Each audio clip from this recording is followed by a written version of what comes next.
विघ्नहर्ता श्री गणेश, श्री गणेश, श्री गणेश। नहीं नहीं नहीं, उचित नहीं हुआ।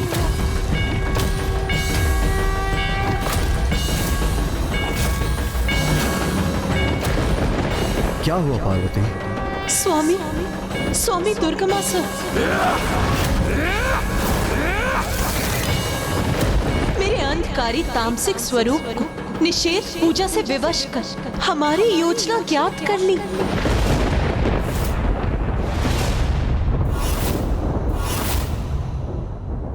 पार्वती, पुत्र गणेश आपकी शक्ति का दीपक लेकर देवताओं एवं धर्म की रक्षा करने हेतु वेद की देवी को मुक्त कराने जा रहा है। और अब दुर्गमासुर को हमारा भेद ज्ञात हो गया है। हाँ स्वामी, किंतु दुर्गमासुर ने मेरी अंधकारी शक्ति को निषिद्ध पूजा कर विवश किया था, और मेरी निषिद्ध पूजा कर जो मुझे विवश करता, मैं उसे दर्शन तो अवश्य देती हूँ, किंतु वो ये भूल जाता है कि भविष्य में इस पूजा का परिणाम बुरा ही होता है, क्योंकि निषिद्ध पूजा करने वालों की भक्ति सदैव कपट पूर्ण ही होती है, और मंत्रों की शक्ति के कारण हम अपनी अनिच्छा से ऐसे भक्तों को दर्शन देने के लिए विवश होते हैं। माँ, तो दुर्गमासुर को अब ये ज्ञात हो गया है कि गणेश वेद माता को मुक्त कराने उसकी ओर ही गया है, तो अब वो शांत तो नहीं रहेगा। तो क्या गणेश संकट में है माँ?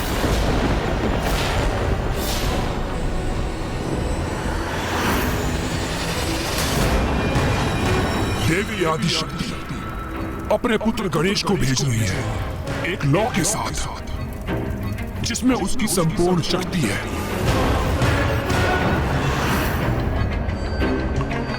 तो मैं वो दीपक ही बुझा दूंगा। ना रहेगी माता, ना रहेगा यह संसार, और ना ही रहेगा कोई ईश्वर। एक ओर वेद की देवी संकट में और दूसरी ओर देवताओं का अस्तित्व भी नष्ट होने के निकट है, और अब हम गणेश को भी आगे बढ़ने से नहीं रोक सकते। तो अब सब कुछ गतिशील, सब कुछ गणेश के ही हाथ में। तो अब जो करेगा गणेश ही करेगा। धर्म की रक्षा के लिए हमें वेद माता को किसी भी प्रकार से मुक्त कराना ही होगा मूषक जी, और ये कार्य हमें गुप्त रूप से करना होगा मूषक जी। गुप्त रूप से प्रभु? हाँ मूषक जी, दुर्गमासुर को इसका तनिक भी आभास नहीं होना चाहिए, अन्यथा स्थिति नियंत्रण के बाहर जा सकती है।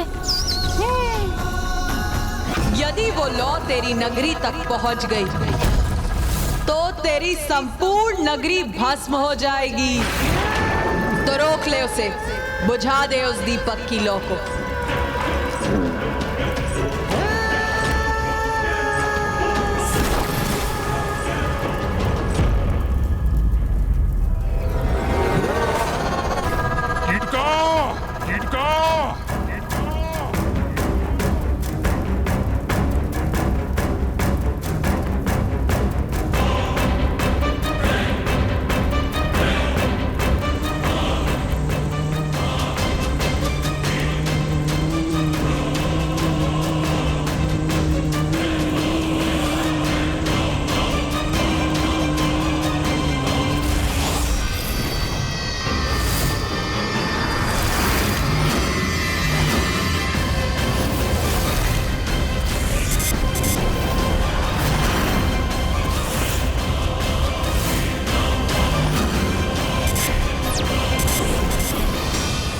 आपने मुझे बुलाया महाराज? हाँ कीटका, तुम्हें एक कार्य सौंपना है मुझे।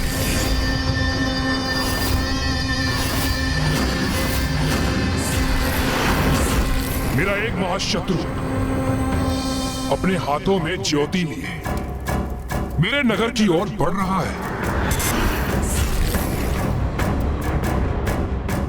और तुम्हें उसे यहाँ प्रवेश करने से रोकना है, उस ज्योति को बुझाना है। अवश्य महाराज, मैं ये कार्य अवश्य करूंगी, क्योंकि ज्योति को लीन लेने में मुझे बहुत आनंद आता है, क्योंकि मेरा आहार जो है ज्योति। किंतु कीट का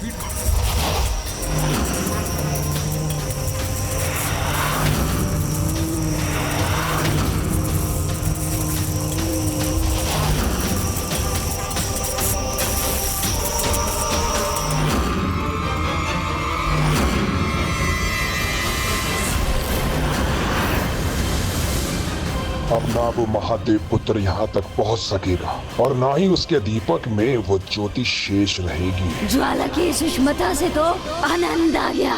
कीट का स्मरण रहे, तुम्हें उस ज्योति को अपना आहार बनाकर उसके अस्तित्व को मिटाना है। उसकी उष्णता से आकर्षित मत होना। बहुत चतुर है वो बालक, उसके चाल में मत उलझना। बस किसी भी प्रकार अपना कार्य संपन्न करना होगा तुम्हें।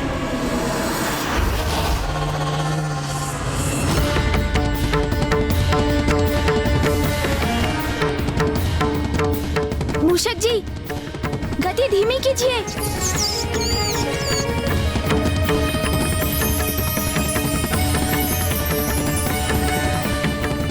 मूषक जी, हमें अपनी दिशा परिवर्तित करनी होगी।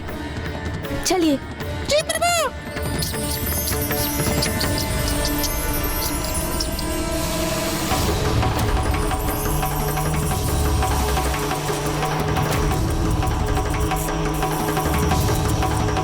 मूषक जी, ये ध्वनि सुनी आपने? हाँ प्रभु, ऐसा प्रतीत होता है जैसे कोई कीट हो।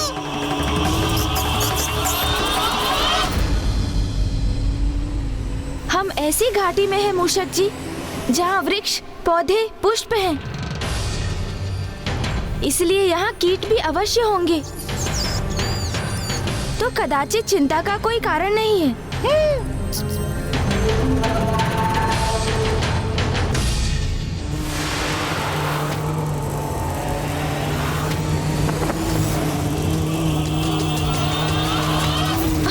अरे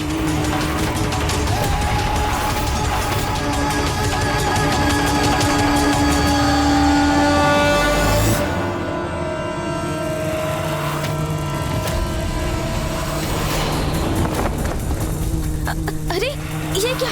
ये तो उस लौ को बुझाने के प्रयास में है।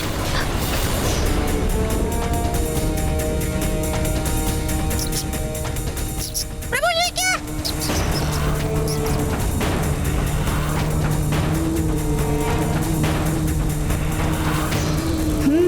ये कोई साधारण कीट नहीं, अवश्य ये कोई आसुरी कीट है, जो यहाँ माता की ज्योति को बुझाने का प्रयास कर रहा है।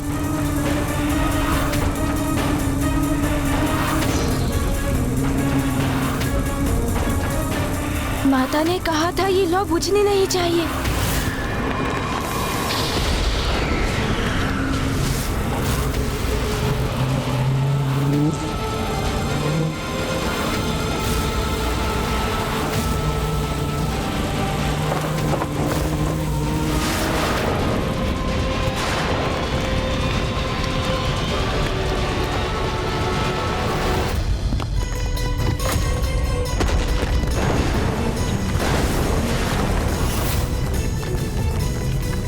गणेश का अनुमान उचित है।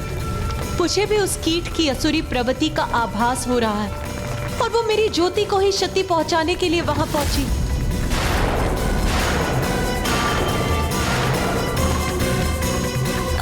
मूषक जी संभालिए।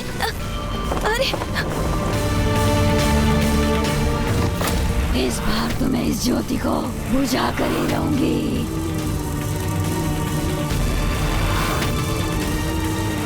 तुम जो कोई भी हो, किंतु मैं तुम्हें माँ की शक्ति को कोई हानि पहुंचाने नहीं दूंगा। मुझे कान जी की सहायता लेनी चाहिए। ये ध्वनि तो इस ओर से आ रही है। इसने तो मुझे देख लिया।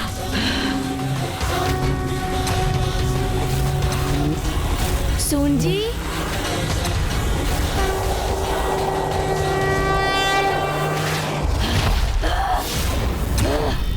कौन हो तुम?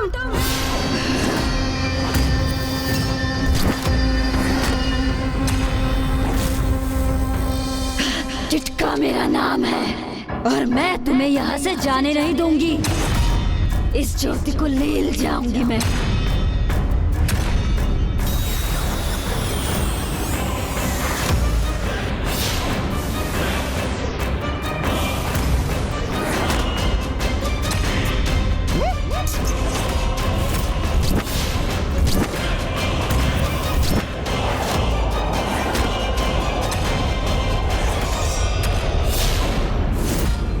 माँ, ये आसुरी कीट तो आपकी ज्योति को अपना आहार बनाने के लिए आतुर है।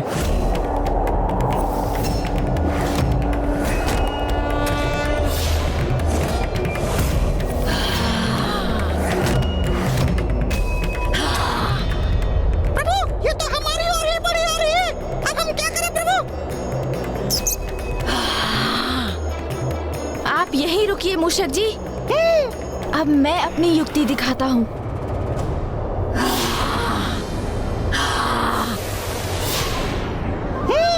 मैं समझ गया प्रभु, आपकी चतुराई।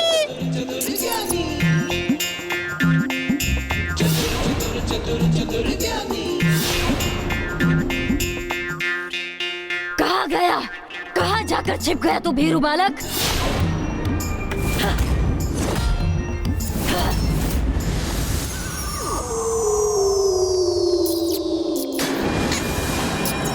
मैं सकुशल हूँ प्रभु, आप मेरी चिंता मत कीजिए।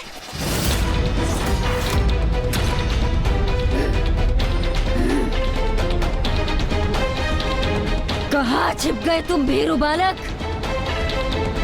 अच्छा, तो वहाँ छिप रहे हो। अब देखती हूँ तुम मुझ किटका से कैसे बचते हो। तुम कितना भी लघु आकार क्यों न धारण कर लो बालक, मैं तुम्हें ढूंढ ही लूंगी, क्योंकि मैं ज्योति को अपना आहार बनाती हूँ और मेरा आहार मुझसे कदापि छिपा नहीं रह सकता। हाँ।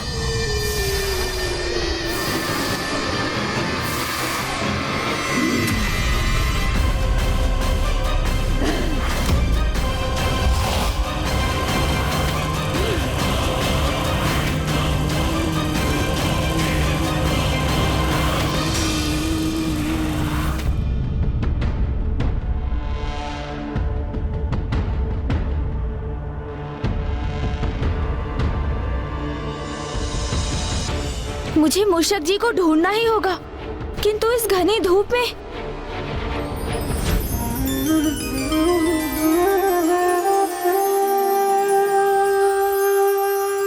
धन्यवाद माता, आपका दीपक दुर्गमासुर के आतंक से त्रस्त और निराश सृष्टि के लिए आशा की एक किरण के समान है। और ये भी स्पष्ट है माता कि दुर्गमासुर इस दीपक को अपने स्थान से दूर ही रखना चाहता है, क्योंकि यदि आप वहां पहुंच गईं, तो कुटिलता का नाश तो स्वतः ही हो जाएगा। इसलिए वो भी मुझे रोकने का प्रयास कर रहा है माता। अपने आसुरी जाल बिछाकर मेरे मार्ग में बाधा उत्पन्न कर रहा है वो। किंतु जब आप मेरे साथ हैं माता, तो मुझे चिंता करने की क्या आवश्यकता है।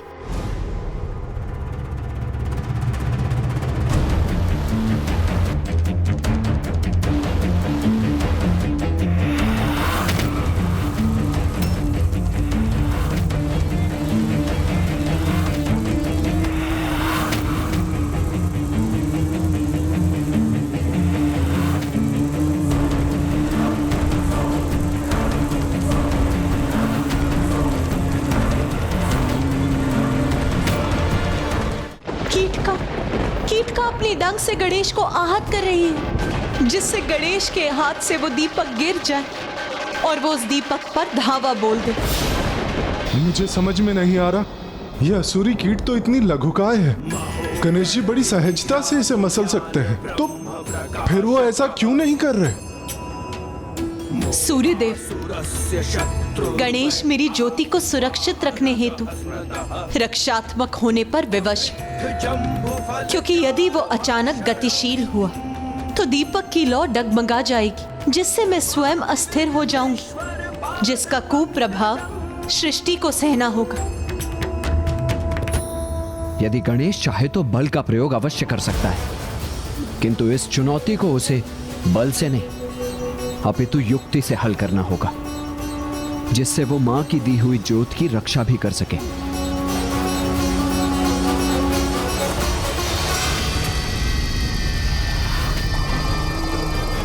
ऐसे नहीं तो वैसे मैं इस ज्योति का नाश अवश्य करूंगी। ये तो अति है इसकी। ये मेरा आहार बनेगी अथवा मैं इसे बुझा कर रख दूंगी। अब इसे उचित पाठ पढ़ाता हूँ। सूर्यकोटि समप्रभा। ये क्या, इसने तो पुनः विशाल रूप ले लिया है। संभवतः ये मुझे उलझाना चाहता है, किंतु मैं इसके छलावे में नहीं आने वाली।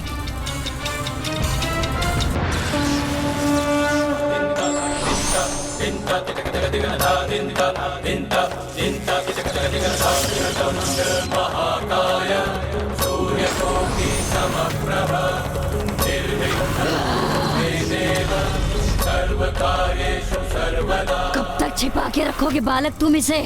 मैं तुम्हारे हाथों को चीर कर इसे प्राप्त कर लूंगी।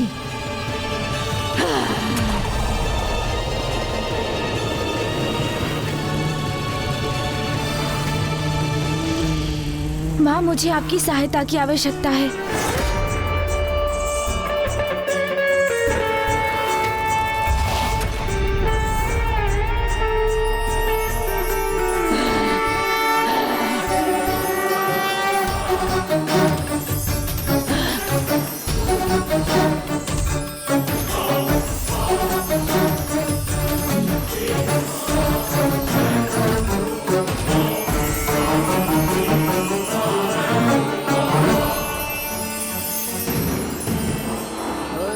इतनी उष्मता, अति सुंदर, कितनी आनंद देने वाली है ये दीपक की लौ।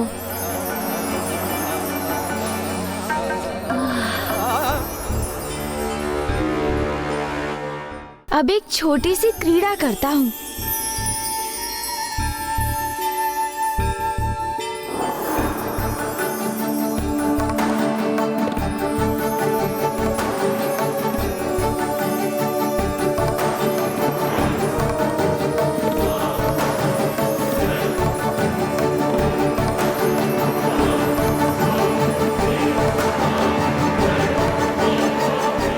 प्रथम पूज्य गणेश जी, ये क्रीड़ा का समय नहीं है, यही उचित अवसर है।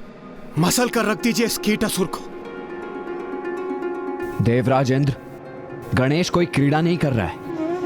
कुमार कार्तिकेय यदि क्रीड़ा नहीं कर रहे हैं तो फिर क्या कर रहे हैं प्रथम पूज्य गणेश जी?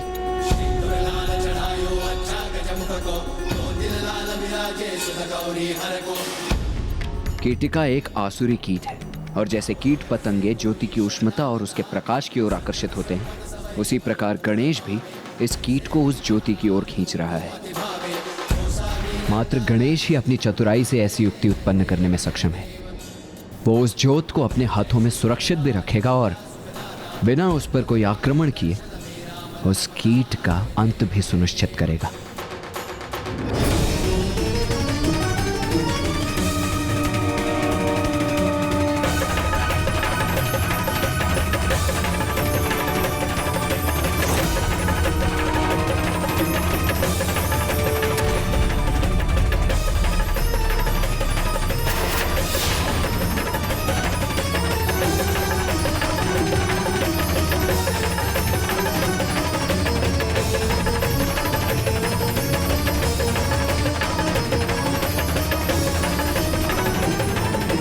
इस लौ की उष्णता सुखदायी है ना? हाँ, बहुत सुखदायी है ये दीपक की लौ। तो इसके और निकट आओ ना, इससे और सुखद अनुभव होगा।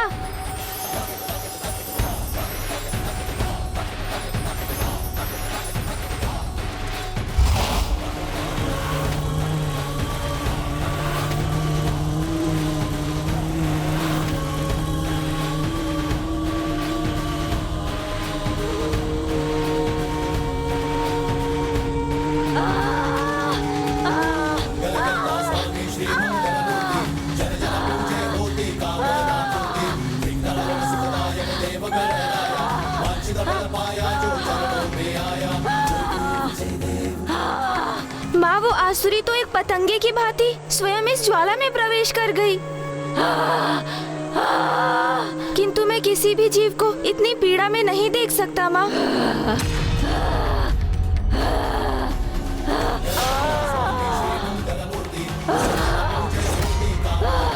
कीटका! कीटका!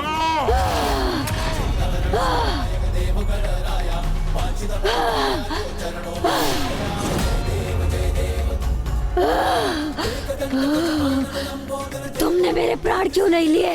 मुझे जीवित क्यों छोड़ दिया? क्योंकि मैं यहाँ किसी से युद्ध करने नहीं आया हूँ। मेरा तो मात्र एक ही उद्देश्य है। मेरे हाथों में जो शक्ति है उसे सुरक्षित रखना है मुझे। तुम्हें कोई हानि पहुँचाने की इच्छा नहीं थी मेरी, किंतु तुम मेरी माँ की शक्ति को क्षति पहुँचाना चाहती थी, इसलिए माँ ने ही तुम्हें दंडित किया है।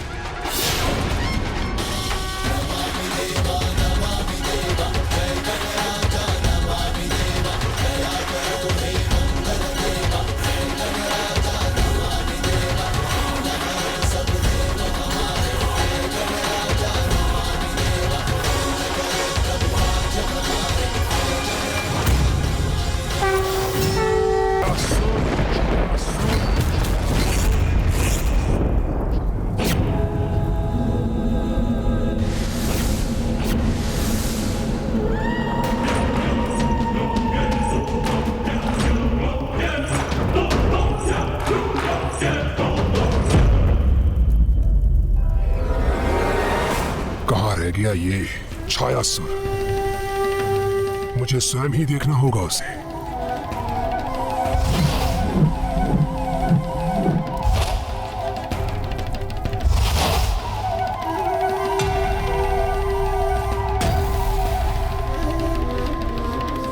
ये दर्पण साक्षी है मेरे भव्य व्यक्तित्व का।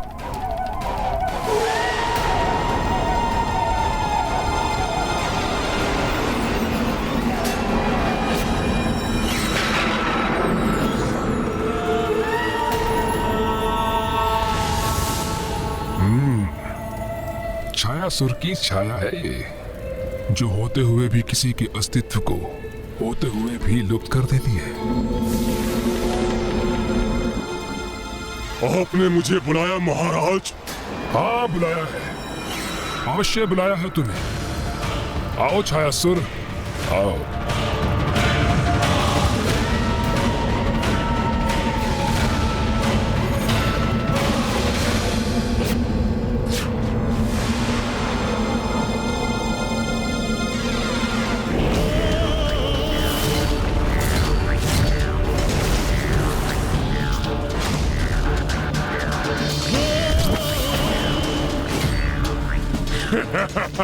छायासुर आपकी सेवा में उपस्थित है महाराज।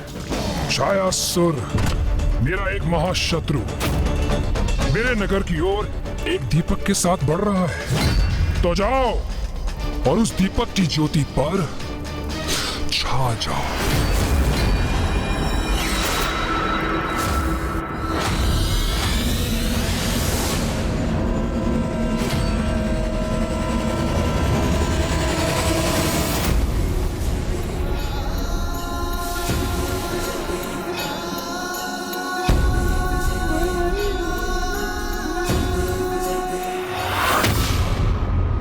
महाराज ने कहा था उनका शत्रु नगर में प्रवेश करने वाला है, किंतु यहाँ जो भी आएगा इसी प्रवेश द्वार से आएगा, क्योंकि कच्चर नगर में प्रवेश करने का तो कोई और मार्ग ही नहीं है।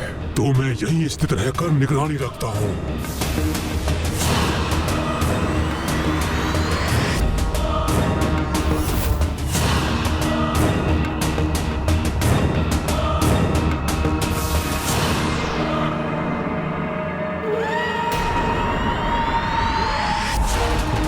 विचित्र विडंबना है ये। जिस प्रकाश का विस्तार तुम समस्त संसार में करना चाहते हो, उसी ने तुम्हें मेरे समक्ष लाकर तुम्हें संकट में डाल दिया है बालक।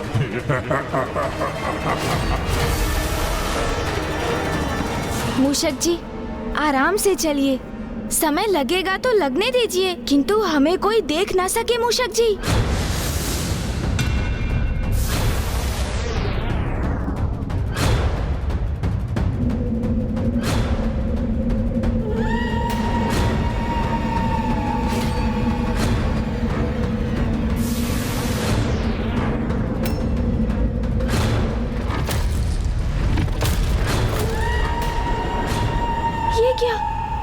बंद कैसे पड़ रही है?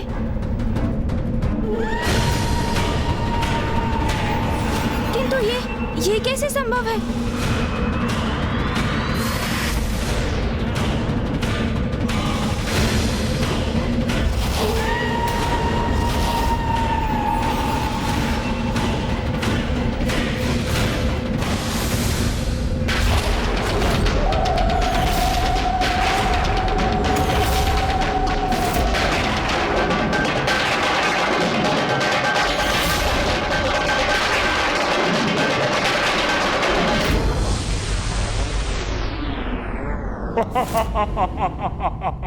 ये कैसा अनर्थ हो गया? माता का दिया बुझ कैसे गया? ये अनर्थ कैसे होने दिया मैंने? प्रभु, अब क्या होगा प्रभु? सावधान रहना पुत्र, इस दीपक की लौ को कभी बुझने मत देना, क्योंकि यदि ये लौ बुझी तो सृष्टि मेरी शक्ति से वंचित हो जाएगी। माँ का दीपक बुझ गया मूषक जी।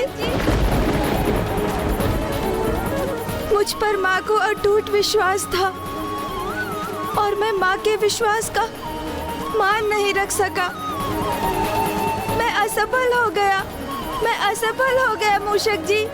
प्रभु के स्वर में इतनी निराशा तो प्रथम बार सुनी है मैंने, किंतु मैं उनका ढाढ़स कैसे बनाऊं अब? मेरे सामर्थ्य पर कितना विश्वास था माँ को, मेरी सफलता के प्रति कितनी आश्वस्त थी वो, किंतु मैंने माँ को निराश किया, देवताओं को निराश किया, मैंने वेद माता को निराश किया।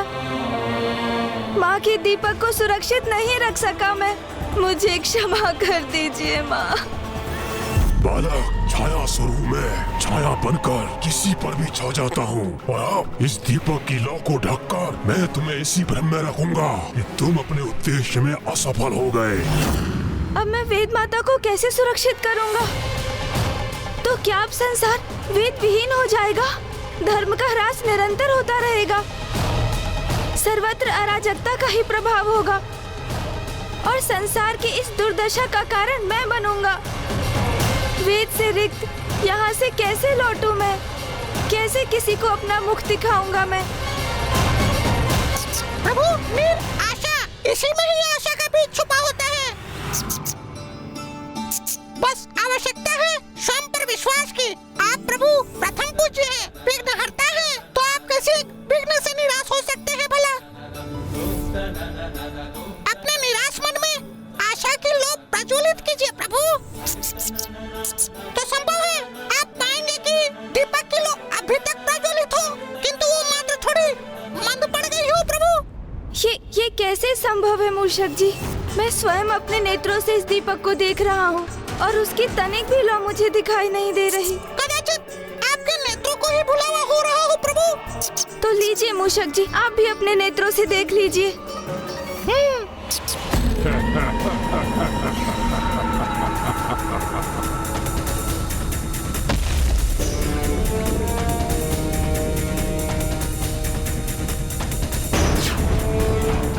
किंतु मुझे सावधान रहकर दीपक के ऊपर पूर्ण रूप से स्थित रहना होगा।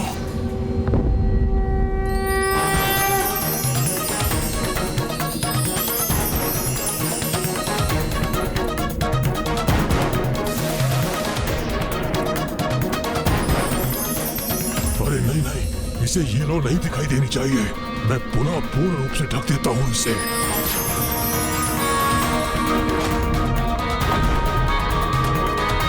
मेरी दृष्टि का भ्रम था ये, अथवा एक क्षण के लिए मुझे दीपक की लौ पुनः दिखाई दी थी। ये क्या हो रहा है मुझे? ये भ्रम एक असुरी माया का प्रभाव। तो मैं अभी जाकर गणेश को इस माया के प्रति सजग कर देता हूँ माता। रुको पुत्र, मुझे ज्ञात है कि तुम अपने अनुज गणेश की सहायता करने के इच्छुक हो, किंतु गणेश को आभास हो चुका है कि वहां कुछ अनुचित घट रहा है।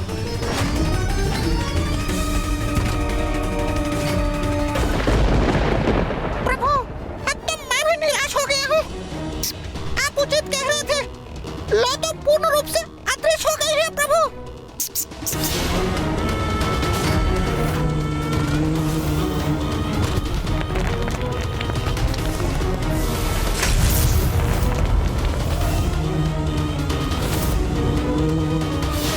नहीं, अभी माँ के दीपक की लौ मुझे दिखाई देना कोई भुलावा नहीं था, क्योंकि वो लौ तो जिसके अस्थिर होने से संपूर्ण पृथ्वी कंपित हो उठी थी, वो आज अदृश्य हो गई, किंतु उसका कोई दुष्प्रभाव नहीं हुआ। ये कैसे संभव है? इसका तो अर्थ है कि कोई अपनी माया से लौ को ढक रहा है।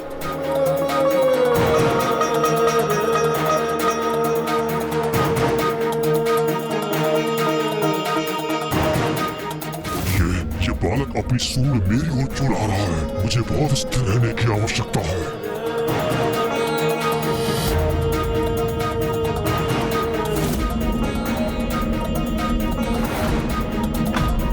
बड़ी विचित्र बात है, मुझे अब अपनी सूंड दिखाई नहीं दे रही है, किंतु माँ की लौ की उष्णता का आभास हो रहा है मुझे। अर्थात मेरा अनुमान उचित था। किसी आसुरी माया ने ही माँ की लौ को छिपाकर अदृश्य कर दिया है। तो अब उस आसुरी शक्ति को प्रकट कर उसे इस अपराध के लिए दंडित करना चाहिए मुझे। किंतु इससे पूर्व मैं कुछ लीला करने वाला हूँ। मूषक जी, प्रतीत होता है किसी अत्यंत बलशाली शक्ति ने बाधित किया है हमें। अब हमारा उससे पार पाना संभव नहीं। हम पराजित हो चुके हैं मूषक जी।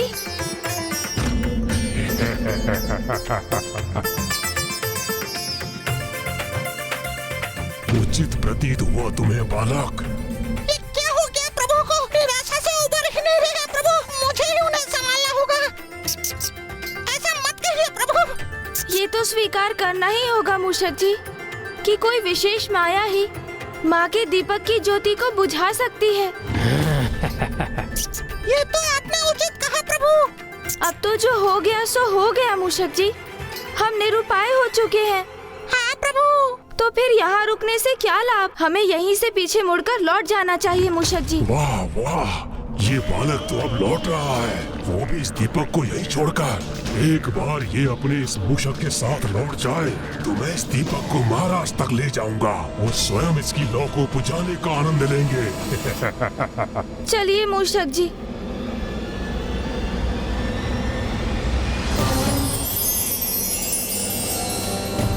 मूषक जी, देखिए मूषक जी, दीपक की लौ तो पुनः प्रज्वलित हो गई। हाँ प्रभु। अरे ये क्या हो गया मुझसे? अपने स्थान से अस्थिर क्यों हो गया मैं? चमत्कार! ये तो चमत्कार है प्रभु।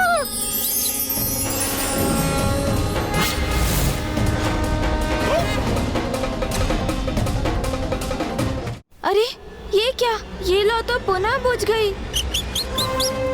मूषक जी, मेरा अनुमान तो ये था कि कोई अत्यंत सामर्थ्यवान असुर इस घटना के पीछे है, किंतु क्या प्रभु? किंतु कदाचित भूल थी वो मेरी, क्योंकि यदि वो इतना समर्थ है मूषक जी, तो उसके प्रभाव से इस लौ को एक ही बार में बुझ जाना चाहिए ना। ये लौ तो कभी बुझती है और कभी पुनः प्रज्वलित हो जाती है। बालक, मेरी छायासुर की शक्ति पर संदेह करने का दुस्साहस मत करो तुम। सर्वथा उचित कहा आपने प्रभु। अब सब आपके और मेरे समान सामर्थ्यवान कहाँ हो सकते हैं प्रभु? नहीं मूषक जी, इस कार्य के लिए शक्ति ही नहीं, बुद्धि की भी आवश्यकता है। वो कैसे प्रभु? देखिए, यदि मैं एक असुर होता और मुझे इस दीपक की लौ को बुझाना होता, तो मैं एक अनूठे किंतु सरल और अचूक उपाय का ही प्रयोग करता। दीपक की लौ को प्रज्वलित रखने के लिए किसकी आवश्यकता होती है? घृत की। तो यदि उस दीपक की लौ को बुझाना ही है, तो उसके घृत को ही हटा दो। किंतु वो घृत कैसे हटाऊं मैं? अरे ये धोने कैसे थे? वाह असुर जी, बहुत उत्सुकता है ना आपको ये उपाय ज्ञात करने की, इसीलिए स्वयं को रोक ना सके आप। तो आपकी उत्सुकता ही अब आपके कंठ की फांस बनेगी। चतुर चतुर चतुर चतुर ये तो अत्यंत उत्तम प्रश्न किया है आपने मूषक जी। मैंने कब ये प्रश्न पूछा प्रभु से?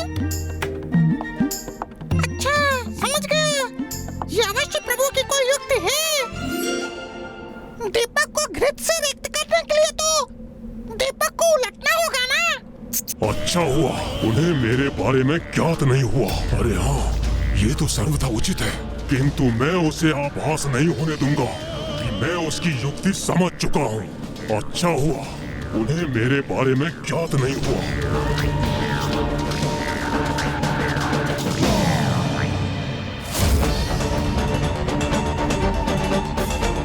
मुझे क्या देख पा रहा है ये? नहीं, ये कैसे देख सकता है मुझे? मुझे विचलित नहीं होना चाहिए, संयत रहना चाहिए। पकड़े जाने का भय तो है, किंतु एक बहुत सरल उपाय है। दीपक के निचले भाग में छिद्र कर दो तो घृत तो स्वयं ही बह जाएगा। उचित है। बहुत सरल हो तुम बालक। अभी तक तो मैं दीपक को ढक कर ही रख रहा था, किंतु अब तुमने मुझे इसकी लौ को सदा के लिए बुझाने का उपाय सुझा दिया। अब देखो मैं क्या करता हूँ।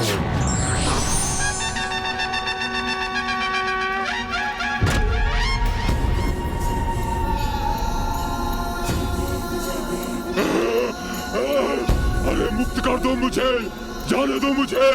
क्यों मुक्त कर दो तुम्हें? तुम मेरे माँ की दीपक की लौ को बुझाना चाहते थे, दुष्ट पापी। उस लौ को जो ज्ञान, आयु और उससे भी अधिक स्वयं परमात्मा की प्रतीक है। तुम्हें ज्ञात भी है कि प्रज्वलित दीपक को बुझाना कितना अशुभ होता है। प्रभु, मैं तो मात्र एक सेवक हूँ और अपने स्वामी असुरराज दुर्गमासुर के आदेश का पालन कर रहा था। व्यवस्था में प्रभु, मेरा विश्वास कीजिए प्रभु, मुझे मुक्त कर दीजिए, मुझे मुक्त कर दीजिए प्रभु, मुझे मुक्त कर दीजिए। मैं सदा आपका दास बनकर रहूंगा। मैं बुरा नहीं हूँ प्रभु, मैं बुरा नहीं हूँ प्रभु। स्वामी के आदेश का पालन करने की व्यवस्था थी मेरे प्रभु। तुम्हारा प्रयोजन अनुचित था, इसलिए जिस पावन दिए को तुम बुझाना चाहते थे उसके तले मैंने तुम्हें दबाकर तुम्हें दंडित किया है। उचित किया प्रभु आपने, जो मुझे इस दिव्य दीपक से हथेली पर रखकर दबाया। आपने माता के दिव्य दीपक के स्पर्श से मुझे पाप मुक्त कर दिया और मेरे भीतर सद्बुद्धि जागृत हो गई प्रभु। किंतु प्रभु, मैं दुर्गमासुर के नगर नहीं लौट सकता। अभी मुझे आप कोई उचित मार्ग सुझाइए। मैं कहाँ जाऊँ, क्या करूँ?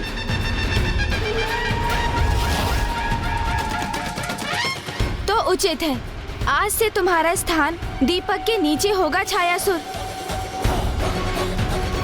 दीपक के तले अंधकार के प्रति स्वरूप पुत्र गणेश ने छायासुर का भी कल्याण कर दिया। छायासुर, दीपक के नीचे तुम्हारा अंधकार इस बात का प्रतीक होगा कि अंधकार रूपी माया सदैव हम पर अपनी छाया डालने की ताक में हमारे साथ रहती है, किंतु हमें सदैव सजग रहकर माया के अंधकार रूपी माया जाल से स्वयं को सुरक्षित रखना चाहिए, क्योंकि यदि एक बार भी भूल हुई तो अरिष्ट वर्गों के प्रकोप के कारण हमारा पतन क्षण भर में हो जाएगा। अर्थात एक छोटी सी भूल भी हमारे संपूर्ण जीवन का सर्वनाश कर सकती है। प्रभु, आपने मुझ पर कृपा कर एक पावन स्थान प्रदान किया है, इसलिए मैं भी आपकी सेवा करने के लिए तत्पर हूँ। प्रभु, मुझे बताइए, आप दुर्गमासुर के नगर में क्यों प्रवेश करना चाहते हैं? दुर्गमासुर ने वेद माता का हरण किया है। मैं उन्हें ही ढूंढकर दुर्गमासुर से मुक्त कराने जा रहा हूँ छायासुर। यदि मैं स्वयं आपको वेद माता तक ले जा सकता तो अवश्य ले जाता प्रभु, किंतु मुझे इतना ही ज्ञात है कि वेद माता को बंधक बनाकर किसी अत्यंत गुप्त स्थान पर रखा है दुर्गमासुर ने। आप चिंता मत कीजिए छायासुर, माँ की दीपक की लौ हमें यहाँ तक ले आई है तो वो हमें आगे का मार्ग भी दिखाएगी। किंतु आगे का पथ बहुत दुर्गम होगा प्रभु। जिस नगर में आप प्रवेश करने वाले हैं वहाँ पग पग पर भयंकर असुर आपके लिए संकट उत्पन्न करेंगे। वो असुर बड़े ही दुष्ट और रक्त पिपासु हैं और रात्रि में तो उनकी शक्तियों में और भी वृद्धि हो जाती है। आप सावधान रहिए प्रभु। धन्यवाद छायासुर। अब मैं किसी भी प्रकार से दुर्गमासुर तक पहुंचकर वेद माता को मुक्त करा कर ही रहूंगा।